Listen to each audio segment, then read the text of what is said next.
My daughter-in-law, Vanessa, cackled like a wild hyena when the lawyer revealed my inheritance was just an old painting. My son, Michael, received the $3 million construction company. While I was left with what seemed like a thrift store discard. That laugh revealed the true value my late husband, Robert, placed on our 46 years together. If you're watching, hit subscribe and tell me where you're tuning in from. Let me rewind and explain how we reached this satisfying twist. It was February 15th, 1 month after Robert's funeral, and we were crammed into Charles Blackwood's law office, a scene straight out of a tense drama. Mahogany desk, leather seats, and enough strain to light up a town. Dorothy Henderson, Mr. Blackwood read from the will, shall inherit the oil painting Sunset over Lake Michigan, currently in the master bedroom. He paused, likely awaiting my reaction. I sat still, hands clasped, while Vanessa buzzed with delight next to Michael. And to my cherished son, Michael Henderson, the lawyer went on, I bequeath Henderson Construction Company, including all assets and properties valued at about $3.2 million. That's when Vanessa erupted, clapping like a kid on Christmas. Well, she sneered, turning to me with icy blue eyes. Guess you were just a useless old spouse after all. Her grin cut deeper than shattered glass. Michael squirmed but stayed mute. My own son sitting there like a statue, while his wife mocked the woman who'd raised him.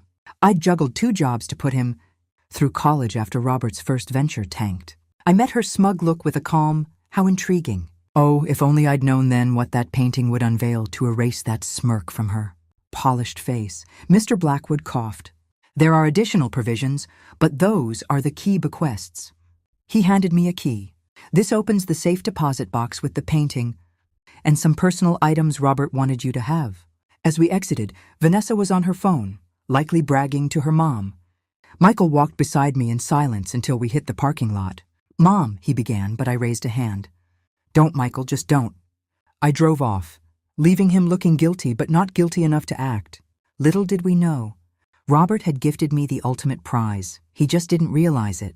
The painting was uglier than I recalled, if that's possible. I'd retrieved it from the bank that day and now stood in my living room holding what looked like a child's first art attempt. Robert had always claimed it was by a local artist from the 1970s, but I'd seen more skill in preschool finger paints. 3 days post-will reading, Vanessa's useless old wife jab still echoed like an annoying tune. I decided to hang the eyesore in my bedroom, where Robert kept it, and where I could scowl at it privately. The frame was heavier than expected as I fumbled with the wall hook. One corner slipped, banging the dresser, and I heard a faint rustle, like paper inside. Intrigued, I laid the painting face down on my bed and inspected the back. The old frame, secured with loose metal clips, had a curled paper backing. My pulse quickened. Robert had been secretive about this piece, almost guarding it. Maybe it held more than sentiment. I gently peeled back the paper. Sure enough, something was tucked between the canvas and frame. My fingers found a photo's edge. I eased it out carefully. Turning it over, my blood froze. It showed a woman in a hotel room, undressed, laughing at something off camera. I recognized her instantly. Vanessa, younger by 5 or 6 years. The photo had to be at least 6 years old. Yet Michael and Vanessa had only been married 7. I sank onto the bed, photo trembling in my hand. Robert must have known. But why hide it? Why not tell Michael? And who took it? Then I spotted something else, a man's watch with a gold band on the nightstand. I knew that watch. I'd seen it recently. Sleep eluded me that night. I stared at the ceiling, the photo burning a hole in my nightstand drawer. Every time I closed my eyes, Vanessa's mocking face from the lawyer's office haunted me, her words looping. By morning, I'd resolved to dig deeper. When this was taken, who snapped it and why Robert concealed it? The photo looked professional, not a casual shot. The hotel room screamed luxury, Egyptian cotton sheets, high-end furniture, and that watch was the clue. At 10 Gur, I drove to Michael's office at Henderson Construction, bustling with inherited success. Michael was in a meeting, but I waited, sipping coffee and watching his staff. Funny how people treat you differently when you're no longer the boss's mom. Just the mom who got the scraps. Mom, Michael said, emerging harried, this is a surprise. Everything okay? Just wanted to see how you're settling into Dad's office, I lied smoothly. I really wanted to scope his desk for that watch. He gave me a tour, proud as a peacock. Robert's office was mostly unchanged. Same heavy desk, leather chairs, family photos lined up. Then I saw it. The watch from the photo, in a dish by his monitor. That's a gorgeous watch, I remarked casually. New? Michael shrugged. Dad's old watch. Needs fixing. The band's been loose for years. Went missing a few years back, turned up oddly. My pulse raced. Where?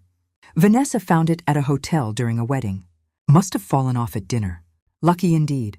I smiled and nodded, storing every word. So Vanessa had been at a hotel with Robert's watch, a watch photographed with her in disarray. The pieces were aligning, and the picture unnerved me.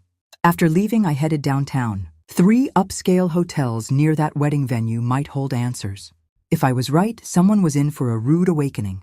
The Grand View Hotel on Michigan Avenue matched the photos room, Italian marble bathrooms, Egyptian cotton linens, as the eager sales manager bragged during my anniversary tour ruse. But the bar yielded gold. Mrs. Henderson, the bartender Tony greeted warmly. Haven't seen you in ages. How's Mr. Robert? My heart sank. He hadn't heard of the funeral. He passed last month, Tony. Oh no, I'm so sorry. He was a good man. Came here often, especially lately. With that pretty young blonde, your daughter-in-law, Vanessa? The room spun. They were regulars, every few months, Thursdays. Whiskey neat for him, fancy martinis for her? Tony paused, reading my face. You didn't know? I steadied my voice. Robert mentioned it. Wasn't sure which hotel. Tony backtracked. Probably business meetings. He talked about expanding. Business meetings where Vanessa posed for intimate photos. I ordered wine I didn't want, sitting at the bar to process this. Robert and Vanessa had met here for years. The photo proved their line crossing. But why hide it instead of exposing her? Then it hit me. Robert hid it to shield Michael. He'd learned of Vanessa's betrayal and kept its secret to spare his son's marriage. Yet something still didn't fit. The photo showed Vanessa with someone, but only Robert's watch appeared. Where was the rest? Who took it? In the lobby, lost in thought, I felt a tap. Dorothy Henderson? A man in a sharp suit smiled. He looked familiar. Sorry, do we know each other? His smile wavered. David Morrison. I was a friend of your husband's. My condolences. David Morrison. Flowers at the funeral. D. Morrison on the card. Thank you, I said cautiously. How did you know Robert? Business associates, he replied quickly. We met here sometimes. My instincts flared. When was the last time? His eyes darted. Months ago, before he got sick. He retreated to the elevator, leaving me with more questions. But I had a name, David Morrison, and a hunch he was the last piece. Tracking him was easier than expected. Thanks to my neighbor Grace's country club network, David Morrison runs an investment firm downtown, Grace mused over coffee. His wife Sandra plays bridge with my sister. Why? I spun a tale about financial advice. 2 days later, Grace orchestrated a chance meeting at the Grand View's charity lunch. David looked nervous as Grace introduced us, masking it with a charming grin. Mrs. Henderson, he said, shaking my hand with sweaty palms. My condolences. Robert was a good man. Thank you. You knew him well? Business acquaintances, he said hastily, excusing himself for a drink. I followed discreetly, watching him check his phone, drink too fast. Outside for a call, I overheard, pretending to admire the garden. Told you not to call here, he hissed. Dorothy Henderson's at the event. No, she doesn't know, but we can't be too careful. The timeline got messed up when Robert died early. We needed another month. Timeline messed up. Another month. The pieces clicked. I retreated before he finished, but it was enough. David was tied to whatever Robert uncovered, and Robert's death disrupted their plan. Vanessa arrived on time, elegant in a cream suit likely pricier than some salaries. Dorothy, she air-kissed my cheek. You sounded cryptic. What's up? Sit. I gestured to the living room. Tea? Lovely. I brewed tea I didn't want for a woman would soon dismantle. Letting tension build. Returning with the tray, she perched primly. So? She asked with a practiced smile.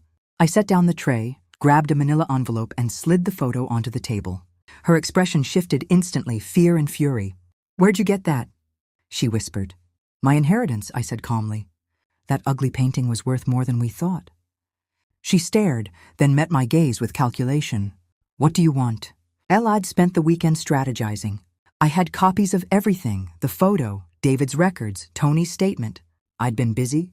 Vanessa was at yoga when I let myself into Michael's house with my old key, they'd never asked for it back. I settled on their pricey leather sofa, bought with company funds, and waited. She entered at 10:30, post-workout glow fading at my presence. "Dorothy, what are you doing?" "How'd you get in?" "Still have a key," said pleasantly. "We need to talk." My tone warned her. She set down her mat, arms crossed. "If this is about the lawyer's office, you're overreacting." "Not that," I said, placing the photo between us. Her face paled. "Where'd you get it?" "My inheritance. Robert knew about you and David the affair. Espionage, Thursday hotel meets, all of it." "You don't get it." She sank into a chair. "David and I, it's complicated." "Espionage usually is," I said, pulling out David's transcribed confession from my recorded call. He spilled it, how you fed him Henderson's secrets, sabotaged Michael's bids. Her composure shattered. "Robert's dead. That investigation died with him. Oh, sweetie, let my true feelings show. You think I'm just some useless old wife?" I showed my phone, one button from calling Michael. "The police, or the Chicago Tribune, or we can talk civilly." Her mask shifted, respect, fear. "What do you want?" she whispered. I smiled coldly. "Since you asked nicely, here's the plan. You'll tell Michael everything, the affair, the theft. Then you'll repay Henderson for every stolen contract." Her mouth dropped. "I can't, he'll divorce me." "Probably," shrugged. "Should have considered that." She paced to the window. "You don't get it, Michael's predictable. David made me feel alive." "Romantic," said. "Explain espionage to the cops with that excuse." Checked my watch. "Decide by tomorrow, easy way or police." She spun, calculating. "What if I refuse?" "Call your bluff?" "Try me," I said icily. "I buried a husband, learned my son got millions while I got scraps, and found you've been stealing. Think I've got anything left to lose?" She sank, defeated. "There's more about Robert's death." My blood chilled. "What?" "David and I were to meet him that day. He called, said he'd tell Michael everything. We met at the hotel bar. He was furious, said our month was up. David offered money to stay quiet. Robert yelled about integrity, then grabbed his chest and collapsed." Her voice was a whisper. "We called 911, but it was too late. I processed this. You were there when he died?" "In the lobby, with witnesses, staff, guests. Paramedics said it was instant." Remorse flickered. "Why not tell anyone?" "We knew how it'd look. Robert's daughter-in-law and friend last with him. David's lawyer said to stay silent unless asked." I stood, head spinning. "This changes nothing. You still betrayed Michael, stole from us." "I know," she said quietly. "I'm sorry." Maybe she was, but sorry doesn't erase years of deceit. 24 hours, Vanessa, decide. She followed me to the kitchen, hovering. "Please understand, we were scared. Scared of being exposed as thieves and cheats," I said, setting down my water. "How many dinners did you sit through, knowing?" She cried tears that might sway others. "It started small, just info David could use. Grew to 250,000 lost. Predialed Michael." "Wait," she begged. "Can't we settle this woman to woman?" I nearly laughed. "Like you settled things stealing contracts?" His voice answered, worried. "Mom, what's wrong?" "Come home, Michael. Your wife's got secrets." "What kind?" It met Vanessa's eyes. "The kind explaining our lost bids." "They're hanging," she collapsed. "He'll hate me." "Probably," I agreed. "But he deserves truth. And Robert's death depends on your honesty." 20 minutes later, Michael rushed in, tie crooked, hair mussed. "Mom," he hugged me, then faced Vanessa. "What's this?" Set the photo on the counter. "Your wife's been with David Morrison, feeding him company secrets." His face drained. "True?" She nodded, tearful. 2 years ago. "I'm sorry." 2 years? His voice flattened. "You betrayed me that long. It wasn't meant to be betrayal. David said it was normal business." "Normal?" Michael's control broke. "You stole from our family." I watched him harden, a necessary shift. "How much?" "Still calculating," I said. "But significant 6-figure contracts." He sat, staring at the photo. "Dad suspected, didn't he? Asking about bids, access?" "Yes," I said softly. 2 months before he died." "Did he know?" he asked Vanessa. She nodded. "He confronted us a month before. Said he'd tell you but didn't." "He protected you to the end," Michael said hollowly. Silence fell, broken by her sobs. He stood. "Out by tonight." "Michael," he stood. "Out by tonight." "Michael, please." "Out," he repeated, firm. "Lawyers will handle finances." After she packed, we sat in his living room, truly his now. I should have seen it, he said. You trusted her, replied. Not a flaw. He paused. What now? We rebuilt and said, Dad built it to last. Omitted Robert's undiscovered safeguards. Michael took the affair better than expected. Espionage hit harder. $247,000, he repeated, eyeing evidence. You cost us almost $250,000. Vanessa, mascara streaked, curled up. I never meant to get caught? Michael's voice was icy. You meant to help David steal. Police arrived. Detective Sarah Rodriguez documented everything, promising to reopen Robert's case. Negligent homicide minimum. Possibly more, she said. After. We sat comfortably. I'm sorry, he said, for not defending you at the office. You couldn't know, I said, but I should have seen signs. He shook his head. Dad tried warning me. Then I revealed one last secret. Michael, there's more about Dad's plans. Mom, no more surprises. This is good, I promised, handing him a document from the safe deposit box. Upset about my painting inheritance? Yeah, felt terrible. He provided, I said, showing a $800,000 promissory note from 3 months before his death. He borrowed against his life insurance for business, owed me. But you never lent him money, he said. I showed Martha's reconstructed accounting. Every dinner I paid, every gift masking expenses, every household cost freeing his cash, invested. Insurance pays $1.2 million. After this, plenty remains. Why not tell us? He wanted to test us, see our true selves if I got nothing. I failed, Michael said. You let her mock me. You passed differently, said. You're here, doing right. He grew decisive. Repay you now? No, smiled. Make me a partner. You need trust. I need purpose. Partners? His face brightened. Partners, I confirmed. Dad built something worth keeping. A car pulled up David Morrison. Grim? Looks like another visitor, I said, straightening. Michael answered. I heard his cold tone. David's, please. Let him in, called. David entered, disheveled. Mrs. Henderson, Robert's death wasn't our fault. Why'd Vanessa say you delayed 911? His face fell. She panicked, thought it'd distract from the theft. What happened? He collapsed in the lobby during an argument. Staff called 911 instantly. We stayed. But it was massive. Doctors said he wouldn't have survived anywhere. It felt true, matching Robert's heart issues. Why believe you now? I'm done lying. My business is gone. Wife divorcing me. We talked an hour. His cooperation. Restitution. Remorse. I almost pitied him. Relieved. Michael said after. Knew something was off but tried fixing it. Dad said you can't build on lies. I noted. Vanessa and David's collapsed. Legally, Vanessa pleaded guilty, repaying restitution. David's help recovered most losses with penalties. The note funded our rebuild. Dad would be proud, Michael said. Reviewing proposals. Yes, I agreed, eyeing Robert's office. 6 months later, Henderson thrived under us. Michael led with strength and fairness. I found purpose at 70. That painting hangs behind my desk, a reminder that value hides in plain sight and love protects beyond death. Vanessa's learning orange doesn't suit her. Facing consequences, she dodged too long. But that's another tale. Today we run a business with integrity. Sometimes the best revenge is thriving, building better. The phone rang, a new client. I smiled, answering. This useless old wife had work to do. Thanks for listening. Subscribe and share your story below. Your voice counts.